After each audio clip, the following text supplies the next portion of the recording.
नमस्कार दोस्तों, आप देख रहे हैं प्रीफो तक यूट्यूब चैनल। आज की वीडियो में हम ये देखेंगे कि एक वैकेंसी आया हुआ है दिल्ली हाई कोर्ट की तरफ से, जिसका नाम है DSSB Delhi high court attendant. तो हम इस रिक्रूटमेंट के बारे में जानेंगे कि इसकी एलिजिबिलिटी क्राइटेरिया और एप्लीकेशन फी। तो यहाँ पे बताया गया है कि इसका अप्लाई करने का डेट 24 अगस्त 2025 से ये शुरू हो चुका है और इसका अप्लाई करने का लास्ट डेट 24 सितंबर 2025 है और यहाँ पे फी पेमेंट का भी लास्ट डेट 24 सितंबर 2025 है। अब हम एप्लीकेशन फी देखते हैं। यहाँ पे बताया गया है कि जनरल ओबीसी ईडब्ल्यूएस के लिए 100 रुपये एप्लीकेशन चार्ज लगने वाला है। वहीं पे एससी एसटी और वुमेन कैंडिडेट के लिए कोई भी एप्लीकेशन शुल्क नहीं लगेगा और इसका एप्लीकेशन फी करने का जो पेमेंट मोड है ऑनलाइन ही रहने वाला है। आप इनमें से किसी भी माध्यम से पेमेंट कर सकते हैं। फिर इस वैकेंसी का एज लिमिट बताया गया है 1 जनवरी 2025, यानी कि जो भी एज है वो 1 जनवरी 2025 तक ही काउंट किया जाएगा। तो यहाँ पे मिनिमम एज 18 ईयर और मैक्सिमम एज 27 ईयर होना चाहिए। और यहाँ पे टोटल पोस्ट बताया गया है कि 30 से 34 पोस्टों पर वैकेंसी आई हुई है। तो अब हम यहाँ पे वैकेंसी डिटेल्स में देखेंगे पोस्ट नेम और नंबर ऑफ पोस्ट कितना है। तो यहाँ पे कोर्ट अटेंडेंट के लिए 295 पदों पे वैकेंसी आई हुई है। वहीं पे कोर्ट अटेंडेंट एस ग्रुप के लिए 22 पोस्ट है और कोर्ट अटेंडेंट एल ग्रुप के लिए 1 पोस्ट है और रूम अटेंडेंट एच ग्रुप के लिए 13 पदों पर वैकेंसी आई हुई है। वहीं पे सिक्योरिटी अटेंडेंट के लिए 3 पद है। तो एलिजिबिलिटी क्राइटेरिया में बताया गया है कि कैंडिडेट मेट्रिकुलेशन पास यानी कि 10th पास होना चाहिए और साथ में ITI सर्टिफिकेट होना चाहिए। एलिजिबिलिटी क्राइटेरिया के बारे में आप इस वैकेंसी की ऑफिशियल नोटिफिकेशन में पढ़ सकते हैं। तो यहाँ पे मोड ऑफ सिलेक्शन भी बताया गया है कि यहाँ पे किस माध्यम से कैंडिडेट को सिलेक्ट किया जाएगा। तो यहाँ पे बताया गया है कि सबसे पहले CBT एग्जाम होगा, फिर कैंडिडेट का इंटरव्यू होगा, फिर फाइनल मेरिट लिस्ट बनाई जाएगी। चलिए हम फॉर्म फिलअप का प्रोसेस शुरू करते हैं कि फॉर्म फिलअप कैसे करना है। तो हम यहाँ पे ऑफिशियल वेबसाइट पे आ चुके हैं। तो यहाँ पे सबसे पहले हमें रजिस्ट्रेशन करना होगा क्योंकि हम फ्रेश कैंडिडेट है। इस वेबसाइट का लिंक मैं अपने कमेंट बॉक्स या फिर डिस्क्रिप्शन बॉक्स में दे दूंगा, जहाँ से आप डायरेक्ट इस वेबसाइट पे आ सकते हैं। तो चलिए यहाँ पे हम सबसे पहले रजिस्ट्रेशन करेंगे। तो क्लिक फॉर न्यू रजिस्ट्रेशन पे हम क्लिक करेंगे। उसके बाद यहाँ पे न्यू पेज ओपन होगा, जहाँ पे हमें रजिस्ट्रेशन डिटेल्स फिलअप करना है। तो सबसे पहले यहाँ पे नेम टाइप करना है, फिर यहाँ पे दोबारा री इंटर नेम करना है, फिर यहाँ पे डेट ऑफ बर्थ सिलेक्ट करेंगे जो 10th की मार्कशीट होगा, फिर re enter date of birth type करना है। उसके बाद 10th का रोल नंबर यहाँ पे टाइप करेंगे, फिर दोबारा से 10th का रोल नंबर हम टाइप करेंगे। उसके बाद यहाँ पे 10th हम किस ईयर पास किए थे वो यहाँ पे सिलेक्ट करना है, फिर हम यहाँ पे पासिंग ईयर सिलेक्ट करेंगे। उसके बाद यहाँ पे हम जेंडर सेलेक्ट करेंगे, फिर यहाँ पे जेंडर सेलेक्ट करेंगे, फिर यहाँ पे नेशनलिटी भी सिलेक्ट करेंगे। उसके बाद यहाँ पे हम फादर नेम टाइप करेंगे, फिर यहाँ पे दोबारा फादर नेम टाइप करेंगे, फिर मदर नेम टाइप करेंगे। उसके बाद फिर से मदर नेम टाइप करेंगे। उसके बाद आप चाहें तो यहाँ पे स्पाउस नेम डाल सकते हैं या फिर आप इसे छोड़ भी सकते हैं, मैंडेटरी नहीं है। उसके बाद यहाँ पे हम मोबाइल नंबर डालेंगे। आप यहाँ पे नॉर्मली कोई भी मोबाइल नंबर डाल सकते हैं। फिर यहाँ पे दोबारा हम मोबाइल नंबर डालेंगे, फिर यहाँ पे ईमेल आईडी टाइप करेंगे, फिर से हम दोबारा यहाँ पे ईमेल आईडी टाइप करेंगे, फिर यहाँ पे हम गेट OTP पे क्लिक करेंगे। तो यहाँ पे ईमेल आईडी और मोबाइल नंबर दोनों पे OTP आएगा। फिर यहाँ पे डाल के OTP हम दोनों OTP डाल के यहाँ पे वेरीफाई कर लेंगे। उसके बाद यहाँ पे आइडेंटिटी प्रूफ डिटेल्स में यहाँ पे पूछ रहा है कि क्या आपके पास आधार कार्ड है तो यस करेंगे, नहीं है तो यहाँ पे नो करेंगे। तो यस किया है तो यहाँ पे हमें आधार नंबर डालना होगा, तो हम यहाँ पे आधार नंबर डालेंगे, फिर यहाँ पे दोबारा आधार नंबर डालेंगे, फिर आधार कार्ड पे जो नेम है वो यहाँ पे टाइप करेंगे। उसके बाद फिर से नेम टाइप करेंगे।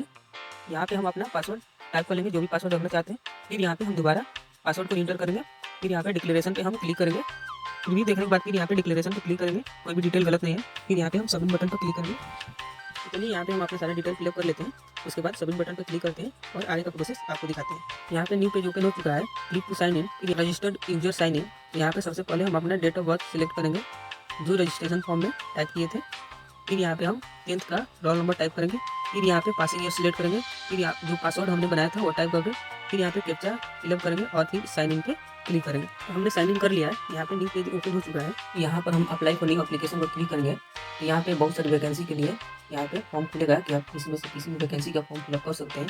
तो यहाँ पे सबसे नीचे हम ये जो वैकेंसी दिख रहा है जिसमें कोर्ट अटेंडेंट कोर्ट के लिए वैकेंसी आई हुई है, इसमें हम अप्लाई नाउ पे क्लिक करेंगे।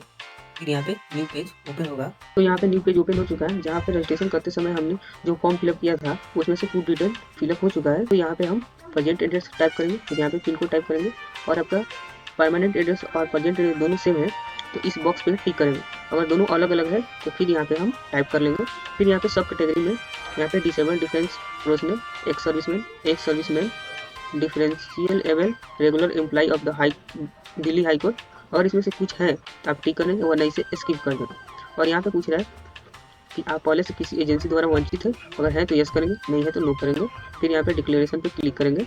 उसके बाद सेव एंड नेक्स्ट पे क्लिक करेंगे। नेक्स्ट पेज ओपन होगा जहाँ पे हमें फोटोग्राफ अपलोड करना है। तो यहाँ पे न्यू पेज ओपन हो चुका है जिस पे हमें फ़ोटो अपलोड करना है। तो यहाँ पे बताया गया है कि फ़ोटो का साइज़ क्या होना चाहिए और फिर यहाँ पे सिग्नेचर अपलोड करना है। तो यहाँ पे बताया गया है कि आपका सिग्नेचर कितना केबी का कौन सा फॉर्मेट होना चाहिए, उसका विड्थ और हाइट क्या होना चाहिए। फिर यहाँ पे आपका लेफ्ट थंब इम्प्रेशन अपलोड करना है। तो यहाँ पे बताया गया है कि वो उसका फॉर्मेट क्या होना चाहिए। फिर यहाँ पे राइट थंब इम्प्रेशन को भी यहाँ पे अपलोड करना है जिसका साइज और फॉर्मेट यहाँ पे दिया गया। तो इसके बाद हम यहाँ पे नेक्स्ट पे क्लिक करेंगे। चलिए हम ये सारे डॉक्यूमेंट क्वालिफिकेशन एक्सपीरियंस का पेज ओपन हुआ है। तो यहाँ पे जो भी क्वालिफिकेशन यहाँ पे मांग रहा है वो यहाँ पे हमें टाइप करना होगा। सबसे पहले हम जो भी पोस्ट वहाँ पे चेकबॉक्स में टिक किए थे वो पोस्ट यहाँ पे हम सिलेक्ट करेंगे और उसका क्वालिफिकेशन हम यहाँ पे फिलअप करेंगे। जिस भी पोस्ट का क्वालिफिकेशन हम यहाँ पे फिलअप कर लेंगे उसका डिटेल यहाँ पे शो करेगा कि आपने इस पोस्ट का क्वालिफिकेशन यहाँ पे ऑलरेडी फिल कर लिया है। हम एक एक करके यहाँ पे पोस्ट को सिलेक्ट करेंगे और यहाँ पे मेट्रिकुलेशन पास पे हम टिक करेंगे। यहाँ पे क्वालिफिकेशन में हम 10th सिलेक्ट करेंगे। डिसिप्लिन में हम मेट्रिकुलेशन पास सिलेक्ट करेंगे। फिर यहाँ पे हम परसेंटेज टाइप करेंगे। फिर यहाँ पे हम स्टेट सिलेक्ट करेंगे जिस भी स्टेट से हमने 10th पास किए हैं। फिर यहाँ पे बोर्ड सिलेक्ट करेंगे जिस भी बोर्ड से हमने 10th किया हुआ है। अगर वो बोर्ड नहीं दिया है तो अदर सिलेक्ट कर यहाँ पे बोर्ड नेम टाइप कर लेंगे। उसके बाद यहाँ पे पासिंग मंथ ईयर पूछ रहा है तो हम पहले मंथ सेलेक्ट कर लेंगे। उसके बाद यहाँ पे ईयर सेलेक्ट कर लेंगे। उसके बाद यहाँ पे इंसर्ट पे हम क्लिक करेंगे। उसके बाद यहाँ do you want to finally save पे हम क्लिक कर ओके पर यहाँ पे क्लिक करेंगे तो ये ऐड हो जाएगा। उसके बाद नेक्स्ट क्वालिफिकेशन ऐड कर ITI पास पे क्लिक करेंगे या फिर उसे सिलेक्ट कर लेंगे। उसके बाद यहाँ पे ऐड बटन पे क्लिक करेंगे। यहाँ पे क्वालिफिकेशन में हम सर्टिफिकेट को सिलेक्ट कर लेंगे और यहाँ पे डिसिप्लिन में हम ITI पास को सिलेक्ट करेंगे। यहाँ पे हम परसेंटेज टाइप करेंगे जो भी परसेंटेज ITI में आया है। फिर यहाँ पे हम स्टेट सेलेक्ट करेंगे जिस भी स्टेट से हमने ITI किया हुआ है। उसके बाद उस बोर्ड या यूनिवर्सिटी का नाम यहाँ पे सिलेक्ट कर लेंगे। यहाँ पे नहीं है तो यहाँ पे अदर सेलेक्ट कर टाइप कर लेंगे। यहाँ पे पासिंग मंथ और पासिंग ईयर को यहाँ पे सिलेक्ट कर लेंगे। उसके बाद यहाँ पे इंसर्ट पे क्लिक करेंगे। इंसर्ट पे क्लिक करने के बाद यहाँ पे do you want to finally save पे क्लिक कर यहाँ पे ओके पर भी क्लिक करेंगे तो हमारे ये क्वालिफिकेशन उस पोस्ट के लिए सेव हो जाएगा। तो चलिए हम एक एक करके सभी पोस्ट के लिए और सभी क्वालिफिकेशन को यहाँ पे सेव कर लेते हैं। उसके बाद आगे का प्रोसेस आपको दिखाते हैं। तो आप यहाँ पे देख सकते हैं यहाँ पे सिलेक्ट डिपार्टमेंट में सारे यहाँ पे ग्रीन हो चुके हैं जो यहाँ पे शो नहीं कर रहा है रिकॉर्डिंग में। और यहाँ पे डिपार्टमेंट और क्वालिफिकेशन ऑलरेडी फील्ड में आप देख सकते हैं कि सारे पोस्ट यहाँ पे शो कर रहे हैं। तो चलिए हम यहाँ पे नेक्स्ट पे क्लिक करते हैं। तो यहाँ पे नेक्स्ट पेज ओपन होगा जो एक प्रीव्यू पेज है। तो यहाँ पे आप अपना डिटेल चेक कर लेते हैं। अगर कोई भी मिसिंग डिटेल है तो आप इसको एडिट कर सकते हैं। एडिट पर्सनल डिटेल है। फिर यहाँ पे एडिट फोटो सिग्नेचर है तो एडिट कर सकते हैं।